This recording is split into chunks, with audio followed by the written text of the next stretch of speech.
You know,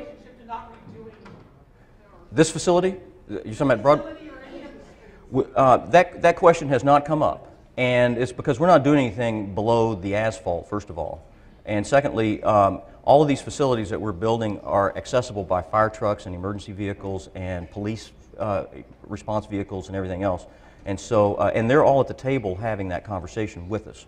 So I'm interested in learning from you, if you'd like, about the military conversation, but that hasn't been a part of our discussion. Yes, sir. Has any attempt been made to measure the noise, the ambient noise levels before and after these transitions? Nothing official, but when we drop the speeds down, the 85th percentile, meaning 85 out of 100 people were traveling 37 on 3rd Street. Now they're traveling 26. Everybody notices that. Everybody sees and feels the difference in that, and it's not quite perfect. Perfect would be 20 to 25 for a dynamic real estate district. Belmont Shore, one of the most successful real estate districts, commercial districts in Southern California, has a 14-block section through there where we put that green lane, and cars are moving through there at best about 20 miles per hour, 20 to 25, and that's by design because they've privileged that to make that a dynamic business district, and therefore they're managing cars more like a parking lot than a high-speed thoroughfare, and that's a helpful thing when you're trying to sell to people. Well, the noise reduction should be documented. It's probably a good idea. It's probably easily accessible. LA is a noisy city. Yes, sir. Has Long Beach implemented any of these street reconfigurations near some of the colleges and universities like Long Beach State? Not in the first round, but they are absolutely fans of what we're up to here. Oh, his question was, have we done any of these facilities adjacent to any of the colleges or universities in Long Beach? And the short answer is no. However, they're all part of the next round of this because we put these down where we had good opportunities to show off the new. These are new tools. These are new ways of us dealing with traffic calming and/or safe routes for cyclists and so forth. All of those universities and schools are interested in this for all the obvious reasons. They want for their people to be able to get there by doing something other than driving. Let's go here, then you two, and then here. I've seen some places have the cycle tracks both ways on the same side of the street. Is there any benefit to that? Have you evaluated implementing that in Long Beach?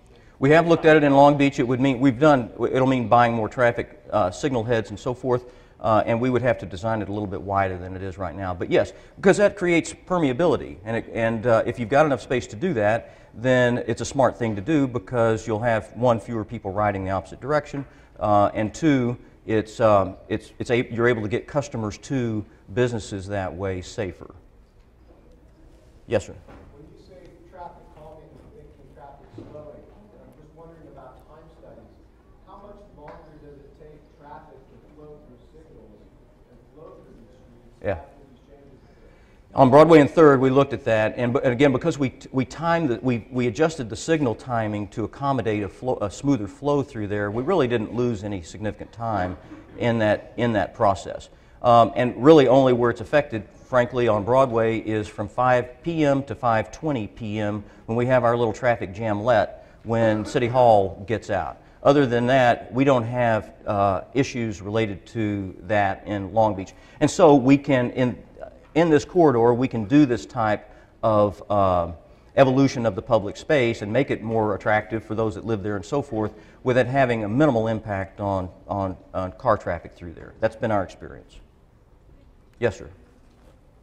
So Broadway is one way, east or westbound? It's eastbound. Eastbound. And 3rd Street is one way the opposite direction? Correct. So each of them carries a bike lane parallel to the flow of traffic? Correct. Thank you. You bet. And then right here. Can you tell us more about how it's affected property values in the immediate area and also further outwards as well? We know that we've had some, off the cuff, about 15 businesses come into that corridor at Broadway and 3rd, or within roughly a half a block or so away from that. And many of them, including Berlin Coffee House, attest to the fact that these are all symbols of the sort of neighborhood that they're looking to thrive in, and that's part of the reason that they made their investment in this area. And so we haven't done a hard look at sales tax revenue from 2 years ago and now. We're in the next year or so we'll probably do that because we'll start attempting to see some patterns. But I would think it would be minimal. We don't have volumes of cyclists using that route right now. But as I mentioned before, we're filling up condominiums in downtown now that the economy's coming back. We're putting in some 2,000 bike facilities, mostly in the downtown and around the university areas.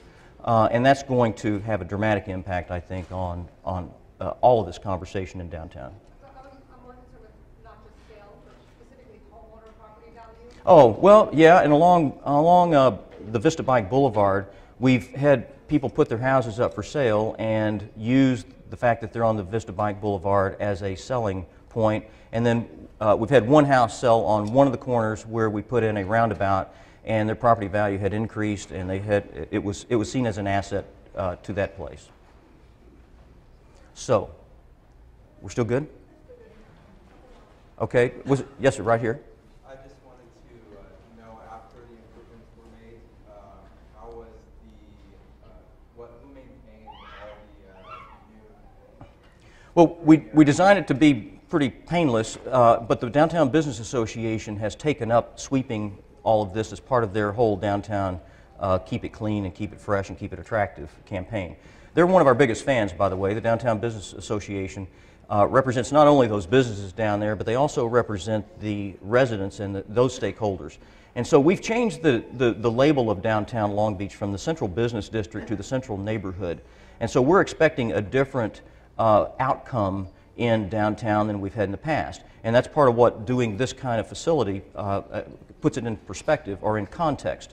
There's a lot of people living down there now, and they don't want these streets to be moving fast. They want traffic to move through there, but at a safe, respectful speed. Well, I happen to be a downtown homeowner, which is right on 11th and Hope, so I will definitely be affected every time I jump in my car to try to get out of downtown.